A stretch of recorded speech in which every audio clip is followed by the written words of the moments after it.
Yo, we back We live. back, man. Hey, season 2, and we back with a special guest. Had to bring the banger on, you know.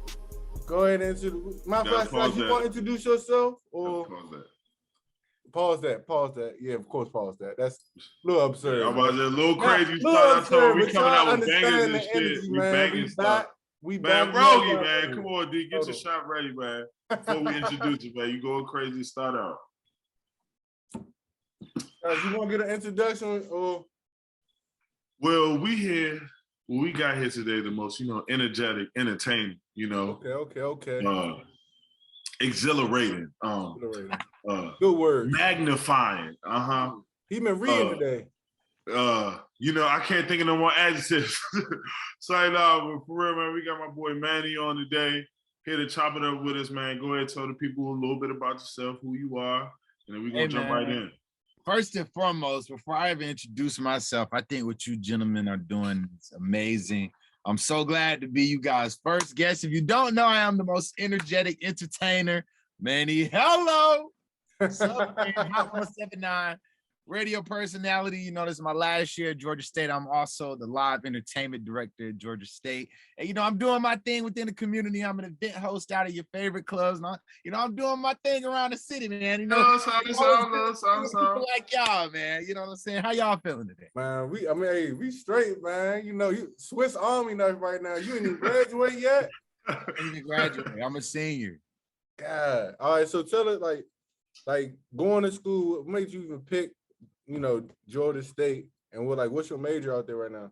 So what's crazy is Georgia State was the absolute last list. I had like 10 schools on my list. When I got accepted to Howard, I was like, oh yeah, it's over. I'm going there like that. You should have came up to the city, man. You would have fucked with Howard. Then I'm like, nah, I'm about to go to University of Florida because they had a really good journalism program. And that's when I was like really watching Sports Center and stuff. I was like, man, I could be like a Stephen A. Boom, boom, boom. And then I almost got a full ride to George Washington University. I was about to be back up there. And literally I got to like the last steps. Everything was finalized. And I literally didn't end up getting it. So I was like, bruh. Like, what am I about That's to do? An expensive school too. And it cost some bread and they were going to take care of me. Long story short, I was about to end up going to Kentucky to play soccer. I said I didn't want to do that. And then step after step after step, I was like, man, I guess Georgia State is the spot. Let me hold on. Soccer, because I ain't gonna lie. A lot of a little messy out there. You a little messy. DC, we don't play soccer too much. Football, basketball, periodically baseball, some people. But soccer, how the hell did you get in soccer though? In Atlanta, soccer was okay. Believe it or not, this is an exclusive. Like when I was younger, my two main sports was martial arts and soccer. Like I have a black belt in karate. Oh, go ahead. Oh shit, black belt. Yeah. Damn. I was going in the streets. Hey, bro, you feel me? That's why I keep the jokes going and I keep it moving, man. But I was doing karate and soccer for like the longest, man. Like when I was 10. That's when I really started doing my soccer thing. I started playing club ball, like when I was like 16, 17. And then with karate, I've been doing that since I've been like 3, 4, like way back when. So I got my black belt right when I was like 16, 17. And then after that, that's when I started, catching my wave of doing YouTube. And because I had more time on my hands after I had did all of that.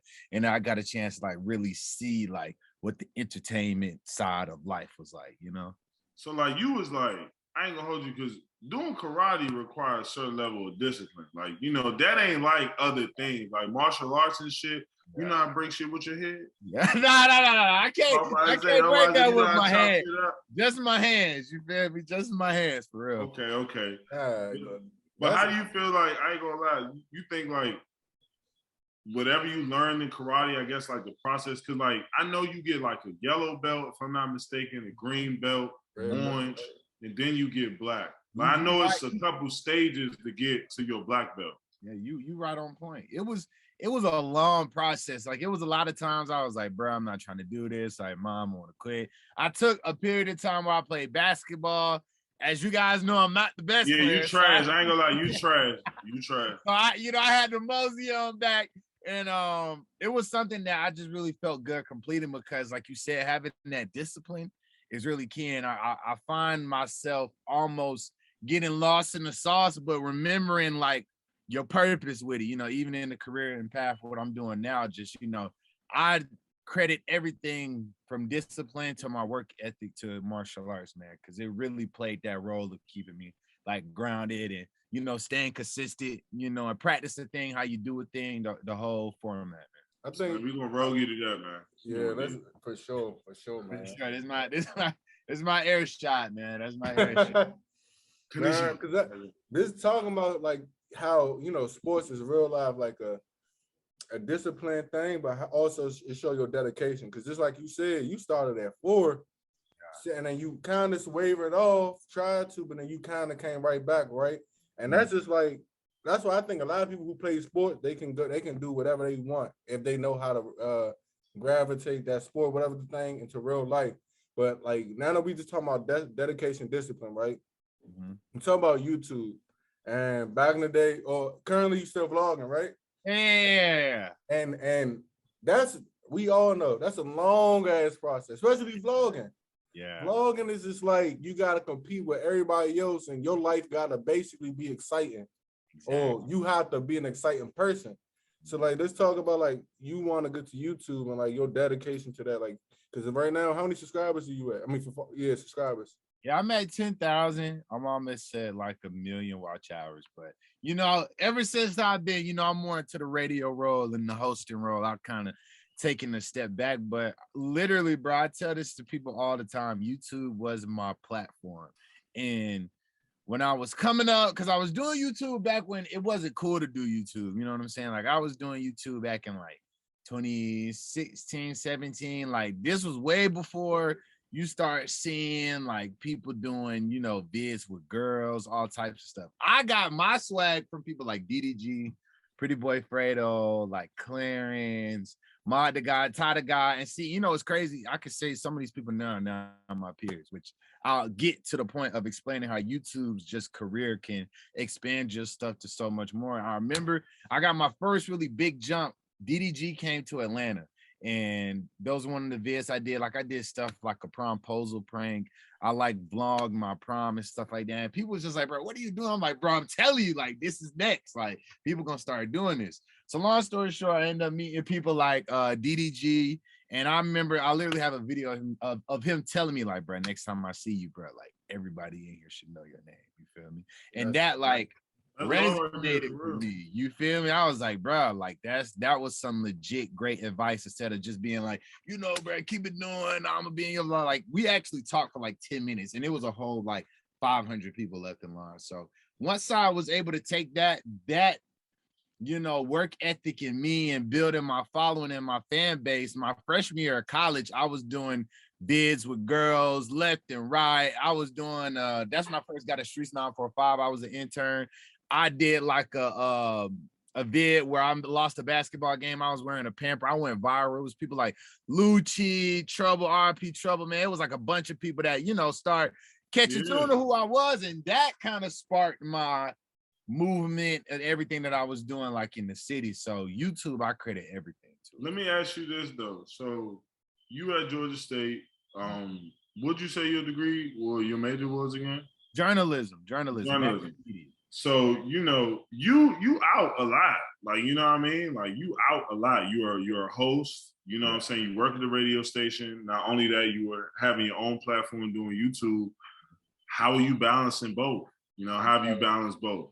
If anybody who's watching this can take anything from it, if you don't know what you want to do with your life right now, not saying that I didn't, because I knew, but I didn't know it was going to go this fast into this magnitude, into this lane.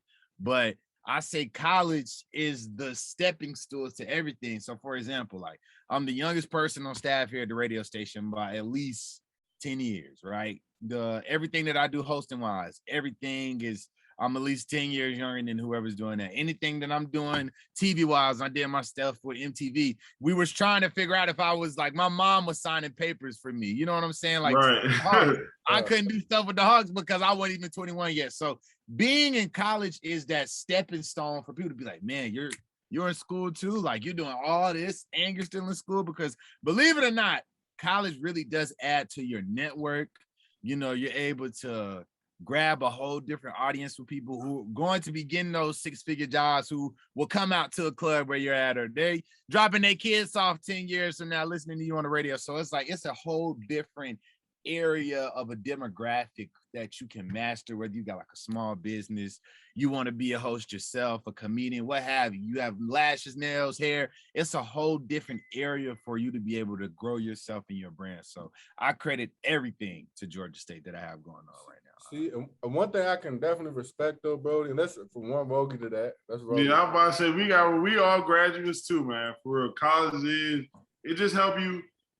It help you network. It help you expand. Figure some shit out. So that's what we kind of said, like in the like last season. I know we had a conversation about college, and we stated like the prime reason to go to college for real is for you to network, and you gotta utilize all the resources there. Basically, it's just a you paying for the resources. You're not really paying more so for the education. That's a plus, but it's more so the resources that you would obtain from that. But one thing I was gonna point out is that if you pay attention to the words that you say in your conversation, as well as even how you approach YouTube, right? You made sure that you did it your own way. You didn't really care about the other people's opinions on that. You kind of did it your own way. Because just like you said it, right? I know them YouTube names from like 26. The names you threw out, DDG, you got. I ain't know shit. I was just okay, I ain't gonna hold you. I was on the I wasn't really on YouTube all like that. Like I'm a technology person. So I'm just on it. Like Pretty Boy Fredo got on with 2K. Yeah.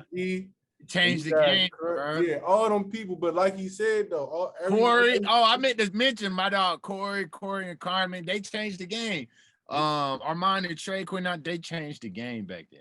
Bro. See, but the thing is, they all took a risk. You know what I'm saying? And what I'm getting along from with you said you was doing different stuff. Like you said, the diaper, all that different type of stuff on YouTube.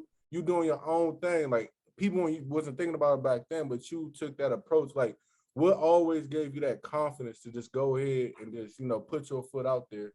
Bruh, you know what? I credit it to my height. I used to, people used to joan on me because I was so short, but I felt like since I am this short, I have nothing to lose, so I'm just gonna be me. Man complex. You feel what I'm saying? Like I had like a different type of swag about me, even when I was younger. Like my mom always said, I used to just say the stuff, you just be like, bro, how do you even come up with that? You know what I'm saying? So I always kind of had that innate initiative, and I really get it from my granddad, rest in peace. He was the one that kind of had that. He was like an older version of me, even when I was like 9 or 8. He just knew how to be able to express himself in a funny way to people.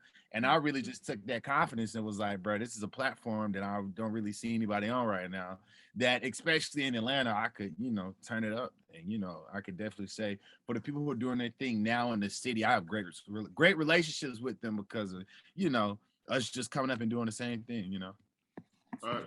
What was so that? One thing what you about to say, B? Nah, I'm go ahead. I'll go out there. I was just gonna ask him, so boom, you at Georgia State, you just started networking, started making a name for yourself. Like, what was that moment where you was like, oh yeah, we about to do this shit. Like, I can do this shit. You know what I'm saying? Like, was it a party? Like, was it an event you was at? Like, on the hosting side. Yeah. Bruh. So I'm gonna be completely honest, because I've been waiting to have an interview. I interview so many people, I never get a chance to really tell the story. You know what I'm saying? So, that's what we're here to do. Look, I'm gonna drink another one. Take a shot to that, man. Hey, there you go. Take a shot to that. But nah, so in all honesty, I was doing the hosting stuff way even before college. Like, I remember the first thing I ever hosted, I was in 4th grade, bro. I was so mischievous. The day before I got in trouble, and my teachers was like, look, if you act up again, you're not going to do this. But I remember in 4th grade, bro, I was the host for our, they call it continuation, not really graduation. You go to the next grade. And I hosted it. It was like an hour and a half, 2-hour program, bro. I was like, saying the kids' names, the teachers' names, what they want. I'm cracking jokes, bro. I'm walking up and down the aisles. It's right, you comfortable. It's hilarious because I know these people's kids, and I know their parents, because when you're younger, everybody's kind of in the same area. So to explain that, long story short, when I killed that, there was an elderly white couple, bro. They was like, man, you know, we've been going through a lot of things, young man. Mind you, I'm like 9, 10 at the time, if that. And I'm like, bro, like, what are y'all talking about? They was like, you know, the energy that you had, you know, just please keep doing that. You made us forget about a whole bunch of other stuff, like, you know, we had going on. I'm like, man, like, I told my mom that. She was like, well, you know, but you know, you tell your parents stuff, it's just like, oh, okay. But right. Go ahead, get back in school, get your grades, you know. You feel me? It really resonated with me, and it was just like, bro, I'm this old, and I can make somebody feel this way. And I'm pretty sure they went back and told, and they did other things, and so that whole kind of charisma led up to me really doing a lot of stuff, in high school. And see, it was kind of, I played both sides. Like I was in band all 4 years. I was a percussionist. I was in marching band all 4 years. So I had the built of a nerd, but it was like everybody who was like, quote unquote, like the cool people, like from the athletes to the principal. Like, say if I would get in trouble for being too loud, like in science or something, I would literally go to the principal's office and like be chilling. And that was because of the stuff I was doing with SGA and homecoming and hosting the pep rally. So then when I got to Georgia State, and I just seen just everything that they had to offer, and plus being in the city. I remember when Thug dropped his album, So Much Fun, he's just riding around. Like people like Ruby Rose went to our school. It's like it was so mixy. I was like, it's a lot of stuff I can be learning from this. And so actually one of the other reasons I went to Georgia State and not like Georgia Southern and stuff like that, even though I didn't even apply. I was in Clark. You weren't thinking Clark or my thing was like, I was in this club called Decker, right? So it was like this entrepreneurship club, and everybody who I was in that club with was going to school was like either Howard or UGA or like these really pristine. And so nobody who I really knew from my school was going to HBCU. You know what I'm saying? So it never really dawned on me like on what all that could do for my career. I do say, you know, I was in the process last year almost in the transfer, but one thing that I will appreciate about Georgia State, and I tell people all the time, and it's really helped my brand, is, you know, no discredit to HBCU, but at a PWI, you got our folks and everybody else. And I can tell you, half of the success that I've had as a host has come from, you know, those other ethnicities, those other, you know, demographics. You feel me? So it's like, take another shot at that one, please. Because it's like, it's so much else that you can learn by just being, you know, around those different areas. And, you know, right now it's kind of sweet. And definitely if y'all are in town, you know, this year I'm about to, you know, we about to turn the AUC up. And I got a partnership really with one of my homies. Shout out Kylan. You know, we're doing this collaboration with, you know, Hot 1079, Casa over there, and Georgia State Spotlight. So it's going to be like a complete Atlanta takeover. And, you know, when I got a little bit older to this age, it's like, okay, now I got a bunch of friends in the AUC. So now it's like, I somewhat go there now. But to go back to the hosting part, because sometimes I ramble like a preacher. I'm about to say, do your thing, man.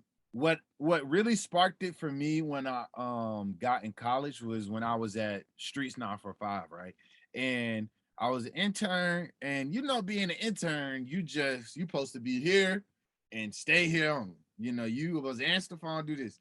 When I got there, I'm like, okay, that's cool, but like, what's going on in the studio? Like, who y'all? How are y'all talking? How are y'all talking to these millions of people at one time? Like, how does this work? And just through the grace of God, I always feel like He has His hand on my life. He just guided me in different areas where I was able to meet people like Baby. I was able to connect with, you know, different labor reps and be able to do the same thing I'm doing at the school. And the school was able to see what I was doing. And I started hosting stuff on campus. I started doing like the plazas, and then I started getting into the club areas, you know, like the Opiums and the, you know, the old gold rooms in those areas. You know, shout out to my boy Bosco and you know, DJ Tone. And, you know, I did have other, you know, mentors like, you know, Fly Guy DC and Ferrari Simmons. But when I was able to really learn it on my own and host those different areas, I'm like, okay, cool. I can make another name for myself doing that.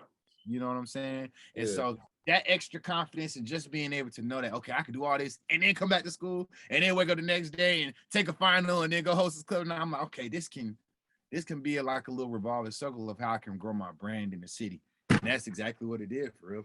See, and for one thing, I got two things. One, I fucking hate Gold Room because I went there, got a section at Gold Room, dog. It was a man graduated, dog. I'll never forget this day. It's me, him, couple people he got, and his folks, his uncle in that thing, thugging too. Yeah. cooling like this the whole time. Section so small, we keep bumping into a nigga. He get to telling me, man, nigga touch me one more time, it might be a rap in this shit. I said, no, he gone out this bitch. But nah, I did that. But back to the conversation though, I think it's kind of important how you kind of talked about going to a PWI. You kind of get that early exposure talking to all different type of races where, you know, if you go to an HBCU and you're used to being around your own people, at times you don't know how to communicate. So when you get to the real world, it's kind of trying to navigate how you can communicate, how you can network, and also try to live. So that's a good point that you put out, like a good perspective. But like, granted, networking with the you know, with the whites and things, that can get a little bit easier as life goes. But let's talk about the celebrities you named. You didn't say Baby. You didn't name how all these celebrities go through Atlanta and go on campus. It's like, how are you approaching them? Because a regular person, they gonna be found out. They see Baby, they see Thug. Oh my God, crazy. How are you approaching them? Because I know they ain't gonna get the message across. bro, you won't even believe the type of situations I've been in. Like, and I think that was what grew my brand too. Like, my mentors seeing me around stars, like sitting in a 10-hour studio session with Thug and Thug asking me if a song sound good, or being at Lil Baby's birthday party and Baby is personally asking me to help him, you know, maneuver and do stuff around at the party. Me being at Lil Baby's party and DJ Drama singling me out of moving past Moneybagg Yo, James Harden, and 2 Chainz and coming to talk to me, and just me being able to, you know, stay rooted to myself. Because one thing, you know, I always give my mom props is like, it doesn't matter who's around you. Like, this is me. This is what I stand for. And it's like, you know, cool. What's going on? Like, if anything, and another thing I always learned, shout out to Farrar, he used to always say, as soon as I got in streets and people used to come for interview, don't ask them for a picture, ask them for their number. You know what I'm saying? Like, let them know, hey, I got something for you. And please, anybody watch, just soak this up. Like, a lot of things that you think are unattainable, like, I was able to hear, you know, the album that Thug just dropped, Punk? Yeah. I heard that 2 years ago, maybe a year and a half ago, right? Damn, it was done that year. It was done that early. Bruh, sitting on a studio session with him, one of my old mentors, and like we in there, I'm just learning about his whole process. It's him, one of my old mentors, Baby J. She's one of the, you know, big influencers. Oh yeah, for sure know her. Yeah. You feel me? And it was a couple other YSL people because and free the whole YSL, by the way. Yeah, man. Free the whole YSL, y'all. Let's take a rug to that, man. But take a shot at that one, man. It was crazy, and I just love the energy because that was the second $1 million worth of game episode that they shot with Willie and Gallo. Gallo. I'm talking about Gallo. Gallo. You know, those two guys, and shout out to them, man. It was just a great energy and a great, you know, atmosphere. And we ended up sticking around. We was in the studio session from literally 11 p.m. No, 10 p.m. to like maybe 7, 8 o'clock in the morning. Oh, you was in that session with them? Like, so as they were filming the episode, I'm literally sitting behind the camera, like just in there, just meeting, networking people. I know Yachty came through there. Gunna came through. It was just a great atmosphere to be in, and for me to be able to just, you know, learn, like, okay, when you do get to this type of stature, like, how do you move? Like, you know, you got your people working, you know, you got your assistants right here, you got people in some. It was good to be around those circles, and I'm in them now, thank God, to really see how bosses move and being able to go like, okay, I need to start moving like this in order to get to that level. You know what I'm saying? So yeah, bro, those just a few of the names. You know, recently I'm starting to work with people like, shout out my dog Digital Nas, my dog Backwoods, Fago coming up. I'm really cool with a lot. You know what I'm saying? Seti Hendrix, the whole generation now. Hey, y'all go fuck with that Seti Hendrix joint, man. DJ Drama and him came out. That shit fire, real loud. I ain't gonna lie to you, and I'm not even saying this is y'all brought him up. I swear to God, I'm Spotify. He keep popping up on my. He cranked though. Don't get me wrong. Yeah. But Seti Hendrix just popping up every time, and I'm like, oh. I listened to one song. It's like an old jam for 2019. I'm like, I'm fucking with him. I had the top in with him. So yeah, I'm that age. This girl put me on. Shout out Leezy. I ain't gonna lie. She put me on the set. That's family, man. And I got a chance to do an event with him. The Well said Sipping Paint. at Georgia State. It was a great experience, man. It was a chance for, you know, all of the Georgia State students to do something besides just the rah-rah partying. You know, it was a sip and paint. You know, Sadie got up close and personal. One of the students at Georgia State, super talented. I can't remember her Instagram name. She painted like a mural of him, and she was able to actually like deliver it to him. And it was just a great experience. You know, shout out to Colin again. We're doing a lot of stuff with Generation Now in the AUC this upcoming year, and you know it's gonna be super dope, man. Sadie, Willie Joe, it's family, and they got a lot of great things coming on over there. That's what's up. That's tough. And then let's talk about that mentorship though, right? So like you talked about how Baby J and that Baby from Big Mouth, dang, I don't want to disrespect they platform, but what Big Facts. Big Facts, there we go. Big Fat Podcast, you know, I can see she really plugged in as well. But like, how did you go about that mentorship, or like and any other people that you potentially have? Like, how did you go about like reaching out to them? Yeah, man. And you know, Baby J was more so one of the people that I got introduced to. But like I said, you know, DC and Rari, and just, you know, it was through my relationships at the radio station, honestly. And, you know, just me seeking the internship. And before I even continue with this story, shout out to one of my dogs. He's now a coach at New Manchester High School. My dog, Avery. He was one of the ones. He told me, it was a random day, maybe it was like 2 weeks left of school. He was like, bro, I was just listening to the radio, and Streets Now for Five is having internships, bro. Like, since you're going to Georgia State, you need to apply. I'm like, but would they actually? That's a real nigga right there, man. Shout out Avery, man. And I told him he gonna get the first Lamborghini, the first chain, or whatever brand I had.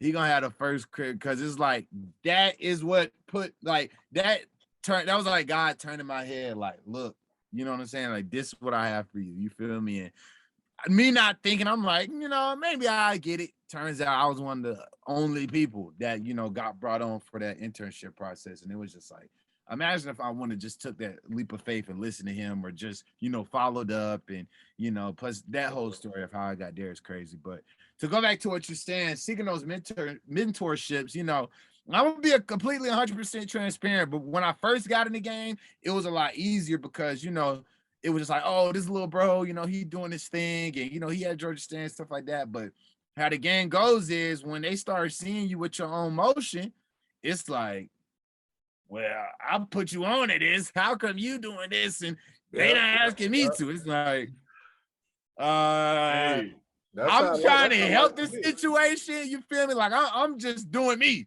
They coming to me. I'm not trying to. I ain't gonna lie. I was gonna get into that, but I'm gonna let you say a story, then I'm gonna ask my questions, because I know we talked about the beauty in it. Yeah. We gotta talk about the ugly. We gotta get to the ugly. And that's what it is, man. I'll just say this, and then I'll let you ask the question. But it's just like, you know, it got to a point where, you know, my true day one relationships had to come into a full effect, and my trust in God had to be like an all-time high, because that is how I've honestly ended up being in the position that I've been in right now, honestly. So for one thing I'll say is a lot of people have problem being a mentor. A mentee. Mm-hmm. A lot of people want to get into, oh shit, the power went out again. What the hell? Hold on. Damn, bro. There we go. We still here, y'all. We at the radio station, man. We at the radio station. Shout out Hot 107 right now. #1 entertainer, man. So yeah, we're gonna keep going. What did I just say? Can somebody help me? Look, all right, so you know, to help my man out, you know what I'm saying? Right now, we talked about the glorious things. Okay, I'm ready. My bad. Okay, we're gonna give it back to you. There we go. So basically, yeah, like we said, like we talked about all the beauty in it, but you know, I know throughout your process, you know what I'm saying, like people seeing you elevate. And D and I have experienced this. You know what I'm saying? Like, even though, you know, we haven't gotten to where we would like to be yet, but people have seen us grow, and you see some backlash, and you like, damn, like, nigga, we men, you know what I'm saying? Or like, we friends, like, why are you acting like I won't help if I can? But I think a lot of the times the problem is, oh, mentee, yeah, I remember, oh yeah, it's all coming back full circle. People don't like to learn. I think the problem is people will come into a situation expecting like, oh, well, due to the fact that I have a little bit of background knowledge, I know enough already. And I feel like in no situation you should go into thinking you know enough. Regardless, like if you ain't in a situation where you can necessarily, like for example, if you're able to teach somebody how to do what you do, then you learned enough. Exactly. But if you still have more room to grow as you're teaching somebody, there's always room to grow. I could say the only, like with me personally, because I would say like it depends, because the wrong person, because you can't have everybody be your mentor neither though. Because sometimes people try to be your mentor and they ain't got their shit together. Like, for instance, right? So like, if you try to tell me how to get $1 million and you ain't got that $1 million, why the hell would I listen to you if you ain't even accomplished that? Because now you just now we just sharing fun facts about how you can do it.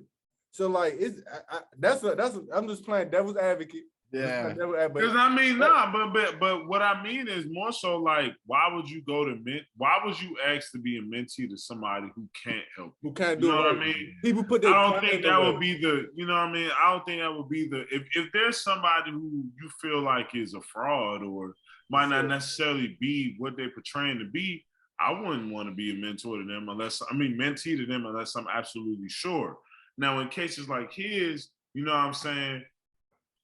It's crazy, Manny. Like, we realize it just being from, being in the city, and I'm pretty sure you realize it, just going throughout life, that when you elevate, like, everybody cool with you while you on the same level as them. Everybody loves you. Everybody loves you while you there. You the man. Once you start to slowly progress, then you start to see feelings start to change, and attitudes start to change, and then you all of a sudden get portrayed as a different person, and you the same person. And you like, hold up, what's going on? Wait a minute. And then look, and this is the one thing too. Everybody requests start being a little bit more. You know what I'm saying? Yeah. Once you get up there, everybody start asking you for like, let me hold 5, let me hold 10. Then they find out you get into some little money. Hey, let me hold 100. Hold up, bro. Like, what the fuck? Hey there, bro. I need to get some gas. Right? Come on, man. We gotta drink to that, man. Everybody done been through that shit, man. For real. Man, listen. Nah, that's the truth of the matter, man. And it'd be crazy because it just be like, bro, like, ooh, the brogies is killing me. Like, you don't even realize it takes like my mom. When I know my mom says something to me, that's when I'm like, okay, let me look at what I'm doing. Okay, let me take a second to like actually take this in. But I go all the time. My girl says all the time, like, relax. Like, I'll wake up. Like, I woke up, honest to God, truth this morning on my nephew's life. I woke up at 4 o'clock this morning and was like pacing back and forth, looking at dates in my phone. Like, I got way more organized with the dates that I got, like making sure, because like knowing where you want to go, I feel like is one of the biggest things that any entrepreneur, whether you got a 9 to 5, whether you wake up every morning, knowing how your day is gonna go, what you got to do within that day, what you doing I know what I'm doing this time next year.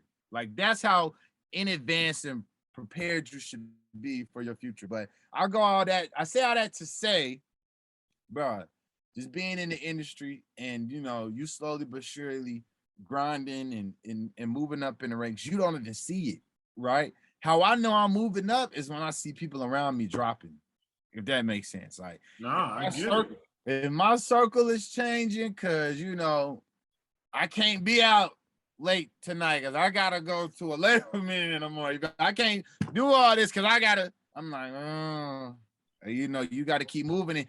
And it's nothing to take. And, thank God, I love my girl. She brings me so much, company. But it's just like, I look at my phone. I'm like, if it ain't my girl, this is my brothers and 4 friends that I talk to in my mind. So it's just like, or meetings set up in my text. It's like, damn, I don't really talk to nobody. You feel me? If it ain't J Mill or a couple of all the bros, I ain't talking to him. Yeah. So that's how it be. That's definitely how I was saying, I only talk to the guys in my shorty. That's it.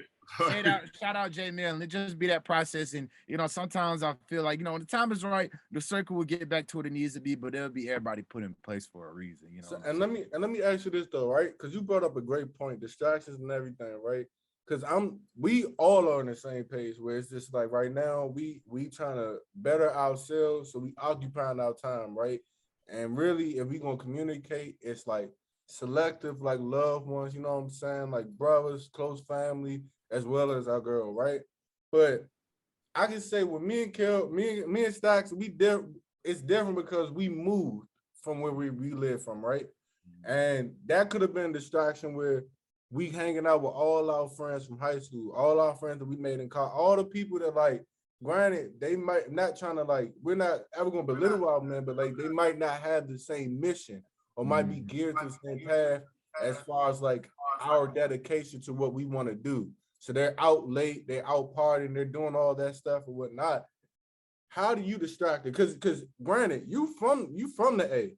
Yeah. So you from the A, you working in the A, you damn near been there for a long time period. And they all seeing you, man. And they like, all seeing you, they all see you popping on the rise. Like that, like you said, I'm with Baby. I hear Thug album. Like I'm just thinking about it as well, too. Like damn. And the thing about it, right? He in Opium, he in Gold Room. Hey, bro, you can give me a second for the low. You can even get it for free. It's my birthday, bro. You know, you're gonna get those calls. So how do you like avoid that? Like, and it's like, being a nice guy, I've always been that guy who's like, my girl say I'm a yes man, but I'd be like, bro, shut up. Bro, I'm really not. It's just, I be understanding. Like, I understand. Like, that's one thing, like, I will understand you. But it gets to a certain point now where it's like, my phone will ring and ring and ring. And like, don't let it be a big day. Like, it's a party day or like birthday bash or like, I got something going on, or it's a festival in town, or it's a concert, and I'm hosting, bro. Like I literally have to turn my phone off, and it gets to a point where it's like, bro, like that's how I was able to decipher who just needed me for certain things and who just really checked. Like it's a random Tuesday, and J Mill FaceTiming me. What's up, man? How you doing? You know what I'm saying? I appreciate stuff like that because it's like, bro, I'm human too, and it's like. I was just thinking before I walked upstairs to the radio station, like I feeling like I'll be a hamster, but I'm not stuck on the wheel. I'm moving just because of how routine my life be. I'm seeing the same stuff every day, and sometimes you get caught up in the same routine. So I'll be appreciating when my homies who I work with be trying to just be like, okay, how you doing, man? You feel me? And right, like how's your day going? Like, are you good? It goes. Is you breathing, nigga? I don't think people see Is the you importance hungry? of that. That's like a real people realize don't understand the importance of that. Like you working, you busting your ass all day. The one time somebody be like, "How you doing?" Like you straight. That's all you need sometimes. You know what I'm saying? Just to let you stay afloat, remind yourself you are a human, just like you said though, bro. Like and that. So like, I don't know. It's pretty. I know with me and the A moved too damn fast. I'm from DC, and that's a fast city. But the A, man, y'all got too much shit going. Where we go? Peter Street? Man. Yeah, that's the street right there. That motherfucker, listen, got too much. That motherfucker's throwing napkins in the air. I'm like, what the fuck they throwing napkins and all that? Peter Street, one of those streets. It's a couple of like hubs within the city. People don't realize how really big downtown is. Like it's downtown, then it's Midtown, then it's Buckhead, then it's Peter Street, then it's the AUC, Georgia State. Like it's so much. It's something going on every day of every week. It's something going on right now that we don't know about. You feel me? And it's just like it get to a point where it's like that's where I feel like your network comes in place because I don't feel like I ever really miss out on stuff because if I'm doing something here, the radio station, somebody got something going on at AUC, or somebody at Tech I know is doing something, or somebody on Peter Street got to open it up, or they doing something at Escobar for 2 Chainz. So it's just like I'm just learning slowly but surely how these things are maneuvering. I feel like that's the biggest thing with being in the city, especially at Atlanta. Working the room every time and then knowing how to maneuver after you leave that room. You feel me? I was gonna ask the question like, do you ever think like, damn, hopefully like.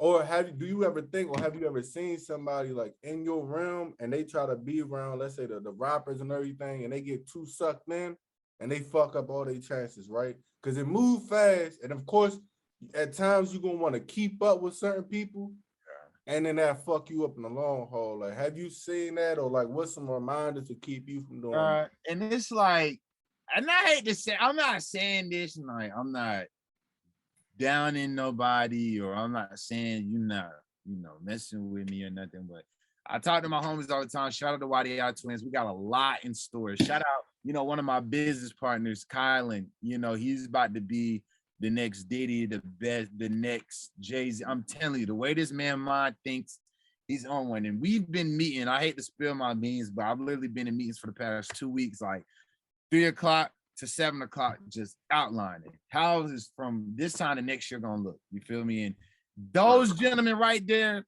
have kept me on my toes. And it's like, besides us, I really don't see too much. You feel me? Like, I don't really know who else maneuvers or messes up plays or does whatever, because one thing that I've learned is like, we at the age now where it's like, you really got to be that. Like, you can't just pretend. Like, you can't just pull up to a function and think you about to host and think all these thousands of people is about to scream when you tell them to scream, or these people have to put their flashlights on. Like, you really, like, you have to be invested in this. If you look at my YouTube search, all I do is watch Rolling Loud videos. If somebody watches this interview, or not somebody, when people watch this interview, they're going to be able to get keys, especially if you want to get into this hosting tip, even a podcast tip.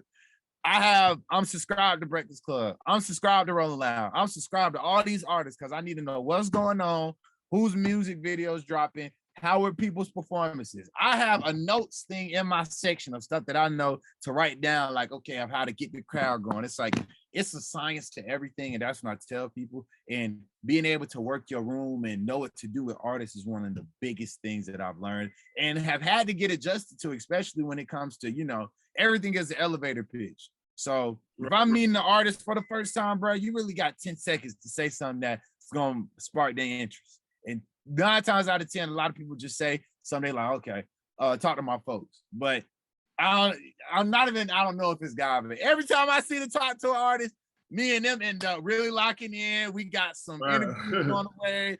They sending me music. It's all about how you carry yourself, man. I say this all the time. Shout out my dog, Digital Nas. He said this about my homie Skirt. One of his homies ended up meeting Kanye because, he was working on Donda. And he was like, he had an hour-and-a-half conversation with him. And this is Kanye West. And this is a 18-year-old boy from Virginia.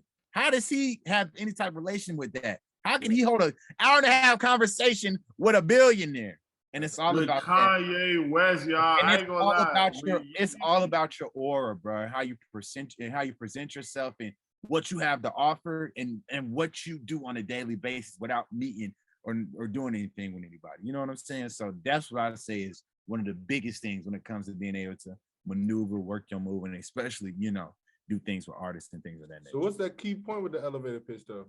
Yeah, so what is your, I mean, some people have a go-to.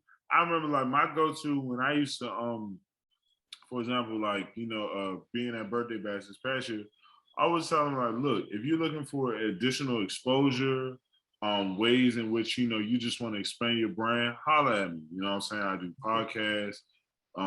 We can do videos for you, interviews, whatever you need, But like for everybody, it's different. You know what I'm saying? I'm just curious to see how you approach it.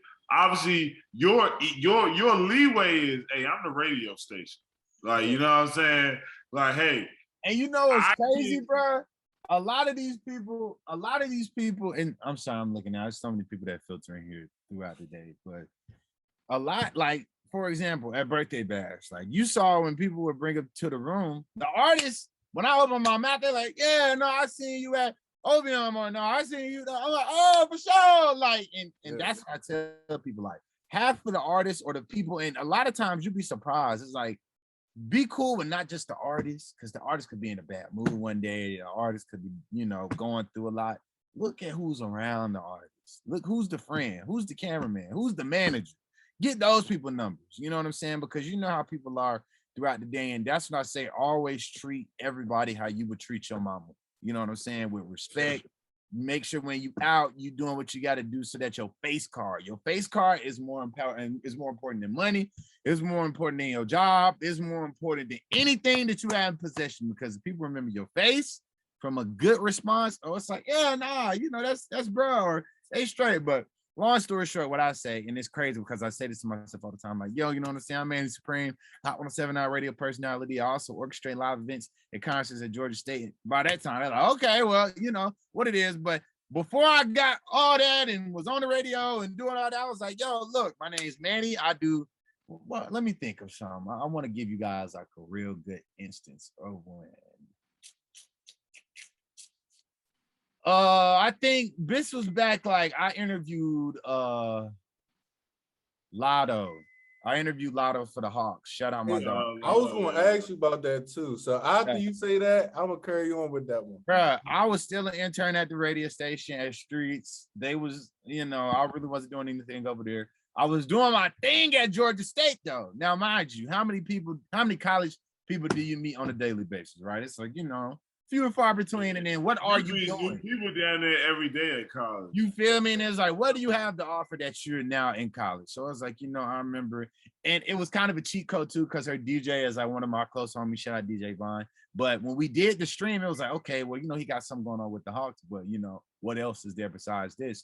And I don't know why we couldn't get her. I think it was like something with Corona and stuff or something like that, because that was during that Corona year, during 2020.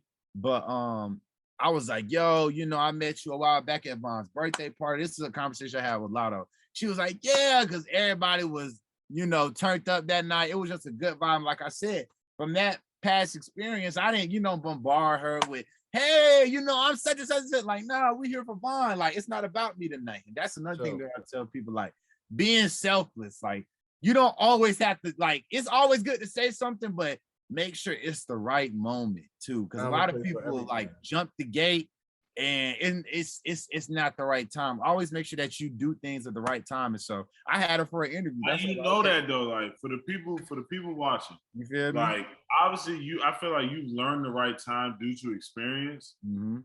But like that first moment, when did you know it was the right time to like speak? Like, okay, this is my moment to kind of just holler at.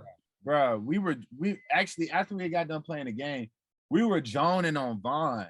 And I actually have a video because we was like, Vaughn always wear hats because they used to say his hairline was gone or whatever. But we was joning on Vaughn. And afterwards, we was just chilling. So I was like, bro, this Lotto, like she is the biggest female artist coming out today right now. You know, argue with your mama, that's family, shout out their whole team. But it's like, this is one of the biggest artists in the city right now. And I'm just sitting here next to them. Everybody else I know is at the door. I need to maximize this, you know, this time. And so I was just like, yo, you know, we got some events going on for homecoming week. If you down, we would love to have you. Boom, boom, boom. Getting the artist paid. One thing artists love besides what they can get for an interview, the money. If you got something to offer them, and that's bogey to that. Everybody boo when that money talk. Man. You feel me? So it's like, always make sure that you have something to offer. That's what I tell people. Like, before you do this, like in a reaching manner, be doing this. Give them be like, here, I don't want nothing from you. This because I fuck with you. You know what I'm saying? I feel like that is one of the key pieces. Oh, can we cuss on here? Yeah, for sure. Yeah, you know whatever you and I feel like that's one of the key pieces on how you really make it. Yep. And there's one, all right, so another quick two things. One, Kelvin, you was ugly as shit taking that shot. Like that shit is hurting you right now. Secondly, because I peeped it, right? I'm doing my research, right? You had an interesting internship with the Hawks or partnership or whatnot. Yeah. It was partnership. Like it wasn't even an 2K joint, right? Yeah. Because I peeped how you had Lotto playing the 2K. Because it's like, can you talk about that experience? Because it's like, granted, Stacks, the whole crib college, we lived off the 2K shit. Yeah. Everybody playing 2K all day. But you know the NBA teams got their own 2K team. Mm-hmm. And they got their own little circuit. And I kind of, there's the research, seeing you partner with them. And how was that whole experience? Because it's like, bro, like, I don't know how to react about that. Like having a whole 2K team and then you got to host, and then like, they give me the job, I got to host them. And like, it's a bunch of, like, let's be real. It's a bunch of people just sitting behind computers playing the game all day, practicing and proing and stuff. So it's just like, what is that? How did you get Lotto to play 2K like that? So first, I'll explain how I got with them. Shout out my dog Rod. Y'all might know Rod through J Mill. Once again, one of J Mill's homies. I met Rod a while back with one of these photographers I was cool with. Shout out Trendy Visuals. And I met Rod. We was at this workspace, I don't know, somewhere over there near the Beltline. It was called Access Replay, right? I was supposed to be doing something, hosting this offset live stream during the pandemic. This was going to be like the biggest thing I've done, right? Turns out I don't end up getting the gig. Mind you, this was back, I was doing stuff for free. I was just like, look, I just want to get on this stage to host. Give me, what Thug say, just give me the platform. I got the plan. That didn't end up working out. I'm literally about to leave the facility. This guy named Chris Thorkelson walks up. He was working with the Hawks at the time. He still works with the Hawks. He's one of the big guys at the Hawks now. Shout out my dog, Chris. And Rod introduced me. He's like, yo, you know, it's crazy. You're a host, whatever. You go to Georgia State. Once again, they were very impressed with me being in college. He was like, cool. I set up a call, you know, with, you know, the Hawks liaisons and stuff like that. I leave. I get in the car. I'm like, bro, what? Now, mind you, a lot of things that you also have to take into consideration being in this industry is like, you know, everybody ain't going to call you back. So don't take that to heart. But when I got that text back and that email and I'm sending a Zoom call in my dorm room and my Wi-Fi glitching, and I'm on the phone with the Atlanta Hawks, like, yeah, you know, this Manni Supreme, he's going to be the new host of Hawks County GC. I'm like, the school, my own Georgia State is giving me an interview. I'm in the paper at AJC. I'm on the feeling like the man right now. I'm like, yo, like this is just right place, right time. And that's what I tell people, bro. You know, I watched the DJ Drama interview earlier this morning with $1 Million Worth of Game. And, you know, shout out Drum. He says, like, you have to make sure that you trust the process. Like, I hate that people have saturated that phrase, but like, you literally have to just, it's not even wait your turn, because I don't believe in that. Like, if you believe your turn is now, take your turn, but just, you know, grow with the process, you know, be able to maneuver and grow in every situation. So after I signed on with the Hawks, with the partnership, with me being the host of it, it was amazing. We interviewed Lucci. I mean, I played Call of Duty with Dirk, bro. It was one of my first times playing. He was joining. It was cool. I'm still cool. Was he good though? He's fine. He's actually really good. He got the OTF game and shit. Right, and I'm really still, shout out Bibby, shout out a bunch of the homies from OTF gaming. Like, I'm still cool with them. We played the game with Coaches. He's crazy at 2K. He's really good. You know, more recently we did Lil Pump, we did Lucci, we did Lotto, and how we ended up doing Lotto in person. Like I said, shout out DJ Vaughn. I'm really cool with DJ Vaughn. It was at his house. I'm like, yo, Vaughn, I know y'all gonna be in town. I think I hosted a club. I opened up hosting the club that night before, and Vaughn was DJing. You know what I'm saying? So it was just like, that's family. So we ended up doing the stream the next day. It was cool, great energy. You know, I was able to bring the Hawks to Lotto, and it was just like, you know, maybe, you know, he can be able to, you know, work his move. And then just after that, it just really built my brand and me being able to be like, look, I'm Manni Supreme. You know, I'm not really doing YouTube like that, but I'm an entertainer. Like, that's my brand. I'm a host. Whatever you need me to host. I just hosted a run walk. Shout out to Bryson. I didn't think that was possible. You know, I had people stretching. We was doing the cha-cha slide and everything. This is my thing. I can do this hosting tip. You feel me? So. Oh, bro. I think, I ain't gonna lie, man. It's just been a lot, like, just to see, you know, you younger than us. You know what I mean? So it's like, it's really more inspiring to hear it coming from you. Like, your journey was similar to ours, but the difference is, I want to say this just like to all our people watching. It's like, Manni, what you, 22, 23? 21. I just turned 20. Crazy. Hold on. Fuck all that. 20 fucking one. And I ain't gonna lie to you.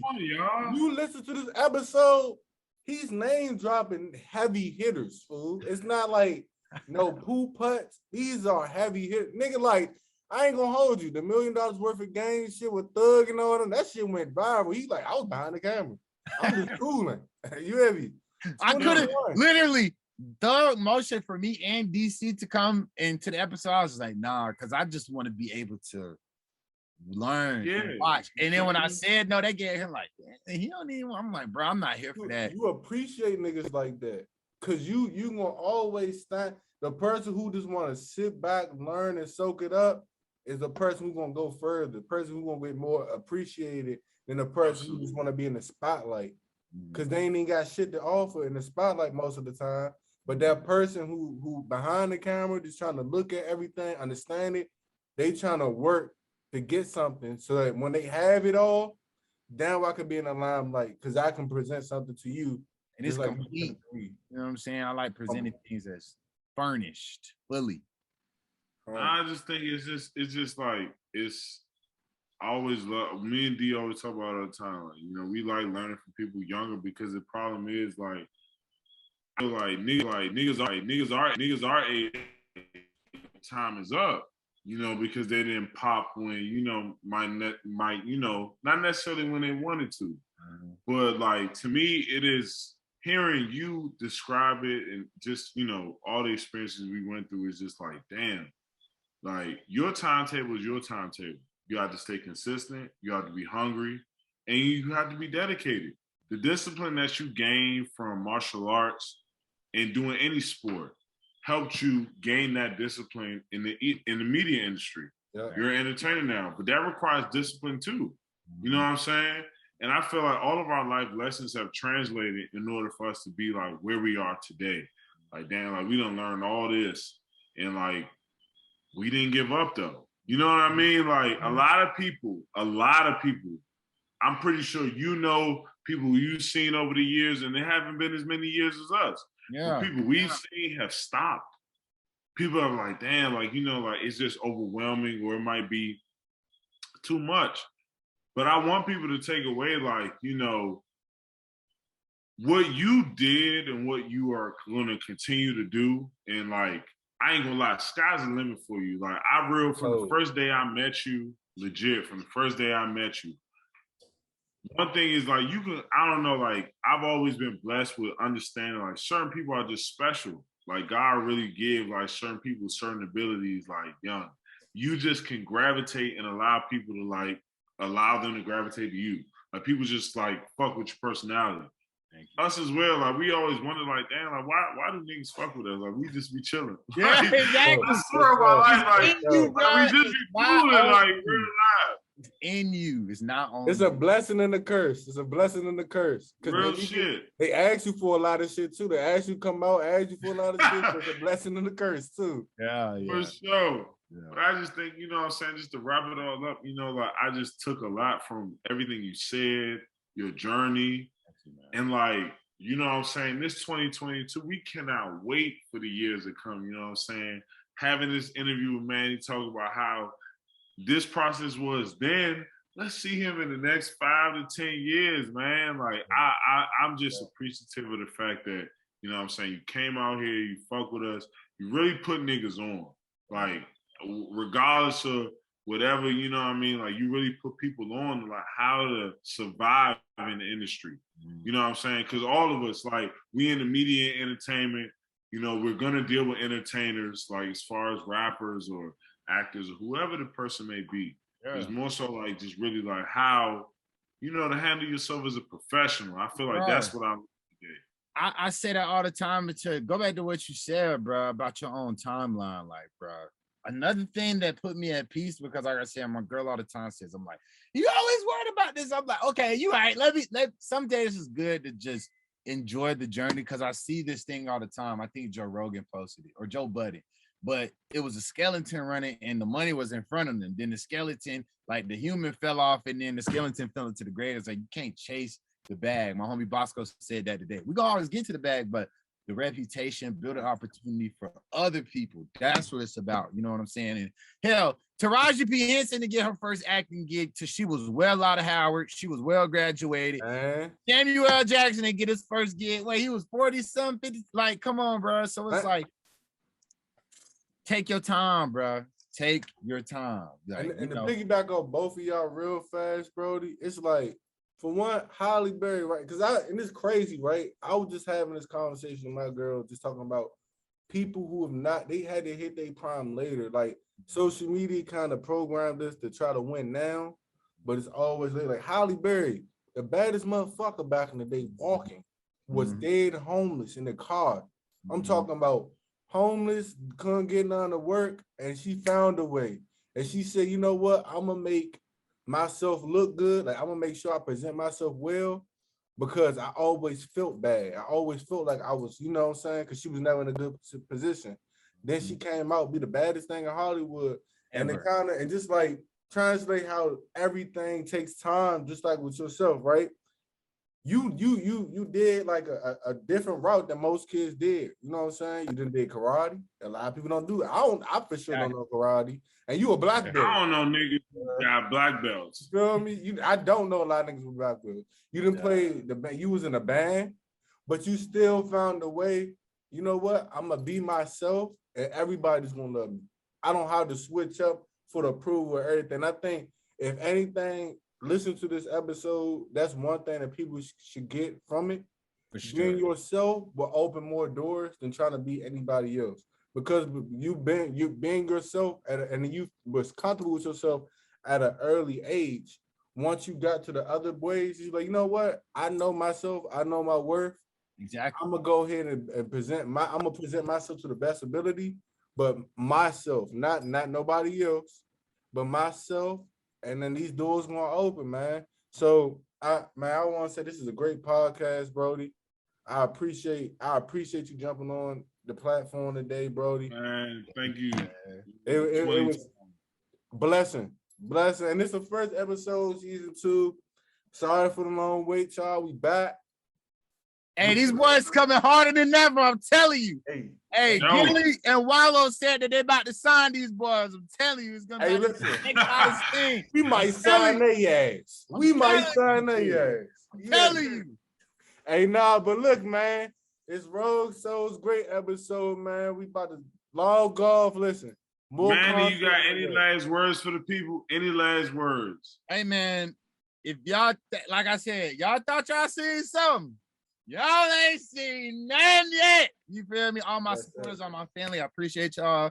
Indigo team. Another thing, this is an exclusive. You know what I'm saying? I wish never exclusive. But I know it's gonna be I got my team coming, and it's a label on the way. You feel me? I'm about to, I got some music with some heavy hitters coming. You feel me? So hold that down. Manni Supreme about to take it up to a whole new wave. And AUC about to turn it up. GSU about to turn it up. KUSU about to turn it up. UGA, I'm gonna be down there like about to turn it up. The whole radio process, Hot 107, my whole family. We about to go crazy. Hey, exclusives. You get it right here. You get it right here. You only get it at Rose Souls. So wait, hold on. This Brian, you signed the artist? You signed the producer? What's up? Like all I say is, bro, I'm getting into a space where I feel my reach, like birthday bash, like everybody who I had at bash, I had them there for a reason. And it's like, if I'm able to continue to move people in the right direction to help their careers, it's like I want to make sure it's a hub, and it's like I hate when people say, oh, you're only this age, like, and I'm trying to have this amount by this mark, you know what I'm saying? So it's they're talking about right. So it's like I'm just trying to make sure it's a legal and represented way that I can make sure I'm putting my folks on there. So, can't no nigga put no timetable on what God can't got do for it. you. You can't do it. Hey, that's the quote right there, y'all. That's the quote right there. Hey, but listen, it's D. Stacks, man. Hey. Go ahead, man. We're gonna let you go ahead. Hey, Manni Supreme, the most energetic entertainer, the hottest at Hot 107 hours on. You feel me? You heard it here first. Hey, it's Road Shows and we gone, champ. Yes, sir.